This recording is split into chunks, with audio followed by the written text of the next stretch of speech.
Yoshida had a dinner date with the girl he has been dreaming about. During the date, he was caught up in a staring contest with her chest, and Eri expressed her gratitude for the lovely evening. Yoshida finally gathered the courage to ask her to be his girlfriend, but unfortunately she politely declined, stating that she has already been in a relationship for 5 years. Feeling rejected, Yoshida spent time with his friend, expressing his frustration and wishing that Eri had said something about her relationship earlier. As the night grew late, Yoshida's friend decided to head home, leaving him to walk home alone, feeling angry and upset with Eri. As he strolls along, Yoshida spots a girl sitting beneath a street lamp and wonders why she's out at such a late hour. Concerned for her safety, he approaches her and inquires about what she's doing. He suggests that she should go home, but the girl responds that there are no more trains running. Yoshida is surprised and asks if she intends to stay there all night. The girl smiles and suggests that she could stay at his place. She addresses him as Mr.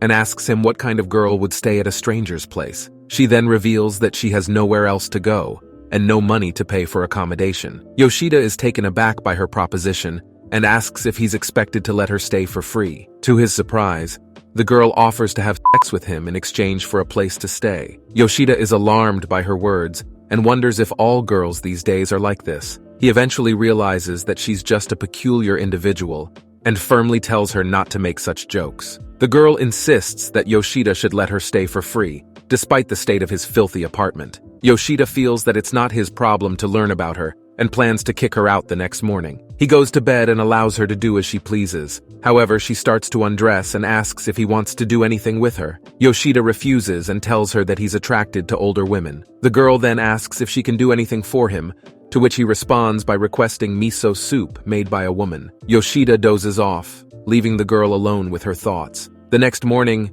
Yoshida awakens and panics, thinking that he's late for work, only to remember that it's a Sunday. He smells something cooking and hears the girl greeting him with a cheerful, "Good morning."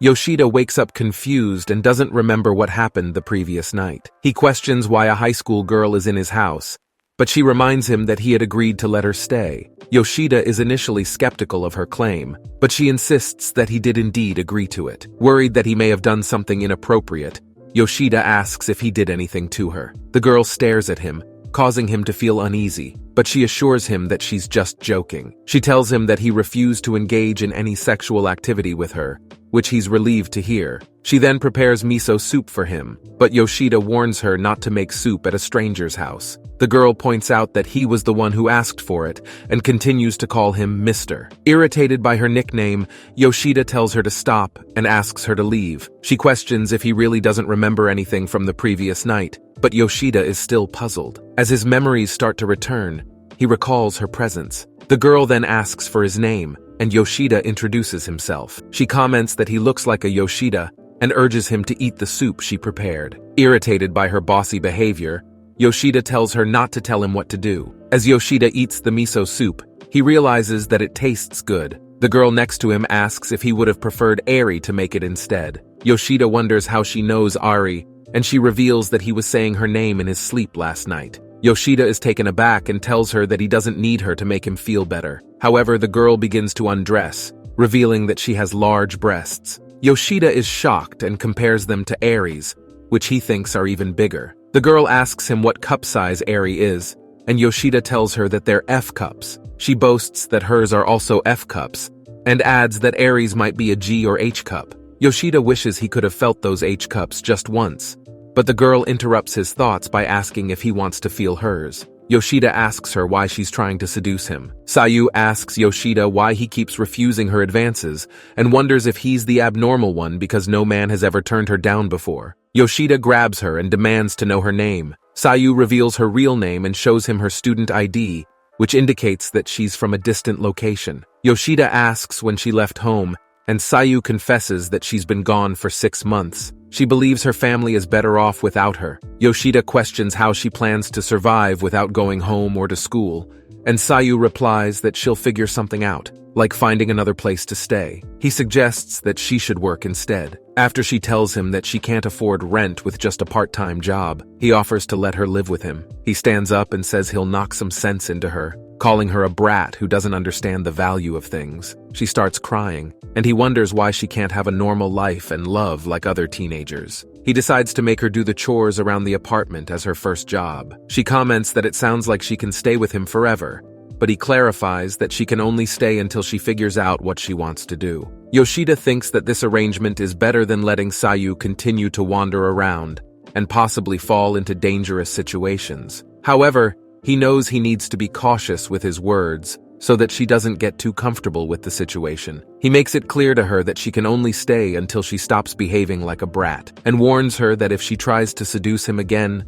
he'll have no choice but to kick her out. She agrees to his conditions, and so begins a new chapter in their lives. At his workplace, Yoshida confides in his friend about what happened after he left home. His friend cautions him about the potential risks of the situation. As Yoshida returns home, he worries about whether or not Sayu has eaten anything. He remembers his friend's advice about not getting too attached to her. Upon arriving home, he finds Sayu preparing food, and she greets him with the words, "Welcome home, Daddy." He expresses his disgust at the comment and hands her the bento he bought for her. He notices that she has ironed all of his clothes, and he thinks to himself that she is good at doing chores. When he asks her where the ashtray is, she gives it to him, washed. After stepping out to smoke, Sayu questions why Yoshida doesn't smoke inside. He responds that it's because she's there, to which she calls him nice. However, Yoshida gets frustrated, asking why she's basing her values on those other guys. He tries to explain that he's not nice, but rather the other guys were just bad,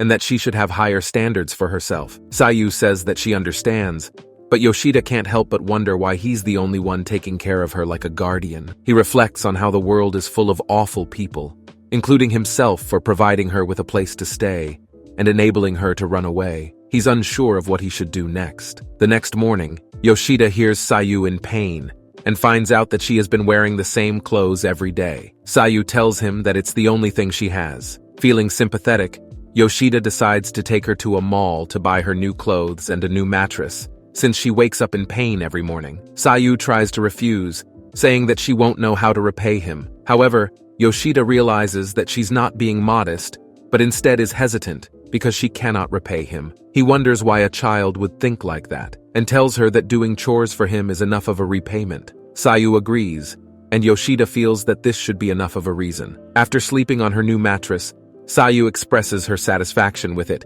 and asks Yoshida if he wants to sleep with her, with a teasing smirk. However, she quickly assures him that she wasn't being weird, and that he's the one with dirty thoughts. Yoshida finds her laughter endearing, and she thanks him for everything. The next day, his friend tells him about a rumor that Yoshida has a new girlfriend, because he seems cleaner, better dressed, and goes home early. Yoshida thinks that Sayu isn't his type, but acknowledges that she's cute and responsible. He wonders why she left her home and came all the way to Tokyo. The following day, Sayu asks Yoshida why he doesn't shave his facial hair, and he replies that he's lazy. She wonders why he doesn't shave it more often, and he explains that he only shaves it when it gets too long because it makes him feel old. He says that being too lazy to shave is a sign of getting old, but Sayu disagrees and tells him that his facial hair doesn't look good on him. Yoshida looks at himself in the mirror and decides to shave his facial hair. During their mall trip, Yoshida purchases more things for Sayu and inquires if she owns a phone. Sayu admits that she doesn't have one and confesses that she threw her old phone into the ocean. Yoshida chides her for such a foolish act and suggests that she should get a phone so that he can contact her. Sayu argues that she doesn't really need one since he already got her moisturizer, but he notices that her smile seems insincere and wonders if it's genuine. After returning from the mall, Yoshida tells Sayu that he plans to read the books he bought on the weekends, but he also offers her the chance to read them without spoiling them for him. However, he notices that she looks sad and is about to ask him why he is so, but stops herself and claims it's nothing. When he urges her to speak up, she starts fake laughing. Yoshida realizes that she's forcing herself to smile and tells her to stop. He reminds her that although it may not be her home, she's allowed to live there and doesn't need to act strangely or fake her smiles. She approaches him and admits that she was going to ask why he's so kind and that he's the kindest person she's ever met. She adds that if he wants her to stop acting weird, she will try to do so. She explains that her fake smiles have become a habit for her, but she'll do her best to stop. He reassures her that she can take her time and she thinks he's really kind. She confesses that no one has ever given her this much freedom or choices before, and she wants to make him happy that she came into his life. He chuckles and compliments her for being kind as well, and he's looking forward to her cooking and expects great food. She promises not to let him down. During work, he summons Mishima to inform her that their project's code has bugs and cannot be sold. He explains that they will need to work overtime together to fix it. Airi observes their conversation. They spend the entire night working on the project, and Yoshida brings Mishima food. She asks him about how he has been shaving his beard every day. He wonders why she's asking, and she mentions the rumors about him having a girlfriend. He denies the rumors and admits that he was recently rejected by Airi. Mishima offers him words of encouragement, but he declines any pity. She reassures him that she genuinely feels lucky to be his friend and suggests they go out for drinks soon. Upon arriving home late, Sayu expresses her frustration to him for being tardy and even having food prepared for him. He apologizes for the delay, but she just chuckles and reveals that she was only joking. Although he tells her not to tease him, she finds it amusing how he apologized so formally and suggests that he eats the food the next day. He realizes the need to find a way to contact her if he's running late. At the phone store, Yoshida's friend suggests that he should have asked Sayu what color phone she would prefer. Yoshida responds that Sayu would have likely refused if he had asked, so he decided to buy it without her input. His friend notes that Yoshida must really like Sayu since he is putting so much effort into choosing the design. Yoshida explains that because Sayu is a girl, she would care about the design of the phone. His friend points out that this means Yoshida cares about her happiness and advises him to be careful in his interactions with her. He warns Yoshida that Sayu might develop feelings for him or vice versa, and Yoshida assures him that it's impossible because he prefers older women with larger breasts. His friend laughs and suggests that Yoshida choose a safe color like black or white. At the workplace, Yoshida appears restless and keeps checking the time, but his friend advises him to stay calm since they'll only end up working late if he doesn't. Later on, Airi approaches him and asks if they can talk at a later time. His friend jokes that when she rejects him, that's when their relationship will truly begin. Yoshida enjoys his dinner with Airi and finds himself once again looking at her chest. Despite feeling nervous, he manages to build up the courage to speak, but ends up choking on his words. Airi suggests they relax by playing a game where they take turns asking each other questions that must be answered truthfully. During their dinner, Yoshida asks Airi why she invited him there. In response, Airi asks if he's dating someone, but he denies it. Airi calls him out on his lie, pointing out that in the 5 years she's known him, he's always looked tired and never went home early. However, recently, he's been leaving work early, shaving facial hair, and taking care of his appearance. She then asks him if he's been getting close with Mishima, but Yoshida tries to clarify things. He confesses that he's been working with Mishima for 5 years, but has only had feelings for Airi. He tells her that she's always been special to him, and he still feels the same way. Yoshida questions why Airi even cares about whether or not he has a girlfriend, given that she rejected him before. He believes that if she truly didn't like him, she wouldn't be bothered by his relationship status. When Airi tries to offer an excuse, he sees right through it and presses her for the real reason she invited him to dinner. After some hesitation, Airi admits that it's important, but Yoshida's hopes are dashed when she allows him only one more question. Summoning all his courage, Yoshida asks Airi about her breast size, and she leans in to reveal that she's an I cup. As he heads home that night, Yoshida is convinced that Airi is not interested in him romantically. When Yoshida arrives home, Sayu notices that he looks sad and asks him about it.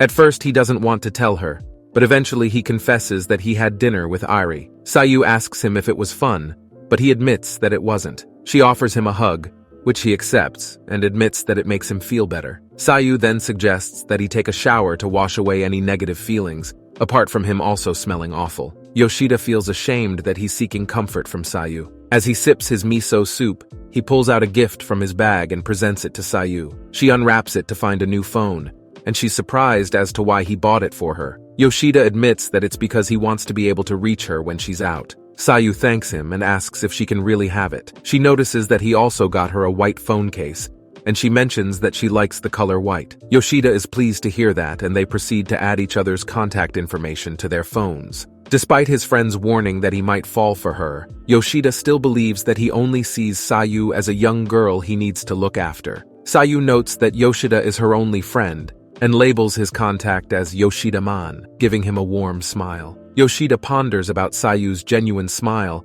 and realizes that he doesn't quite comprehend teenagers. Meanwhile, Sayu wakes up from a dream about her past sexual encounters with strangers and looks at Yoshida, wondering why he doesn't want to do it with her. Yoshida goes to work and sits with Mishima, where a colleague approaches him and questions why he declined a business trip. The colleague assumes it's because Yoshida has a girlfriend, and Mishima jumps in and asks if Yoshida is indeed in a relationship. He tells them that he is expecting a package to arrive in the next 2 weeks. His friend leaves him alone, and Mishima kicks him for no reason. Later, Mishima asks Yoshida if he would like to go to the movies with her, and although he initially didn't want to, Yoshida decides to use it as an opportunity to teach Airi a lesson for rejecting him. At home, Sayu worries about how long she can stay with Yoshida. She knows that when he finds a girlfriend, he will likely kick her out just like all the other men she stayed with before. She worries that he will do it with his girlfriend. Upon receiving a message from Yoshida, he says he will be going to the movies with Mishima.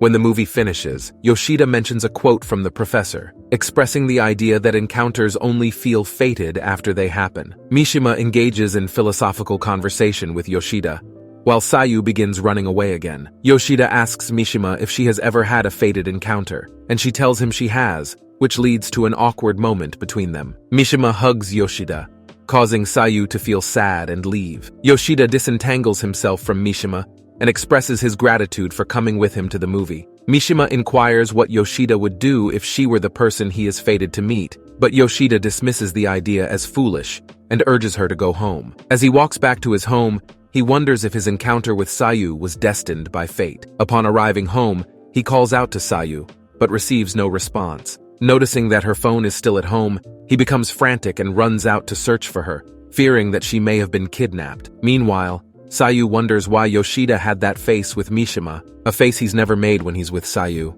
She starts crying, realizing that she is feeling jealous of someone she doesn't even know. What will happen to Sayu? If this video gets enough likes, I'll make a part 2. Subscribe so you don't miss it.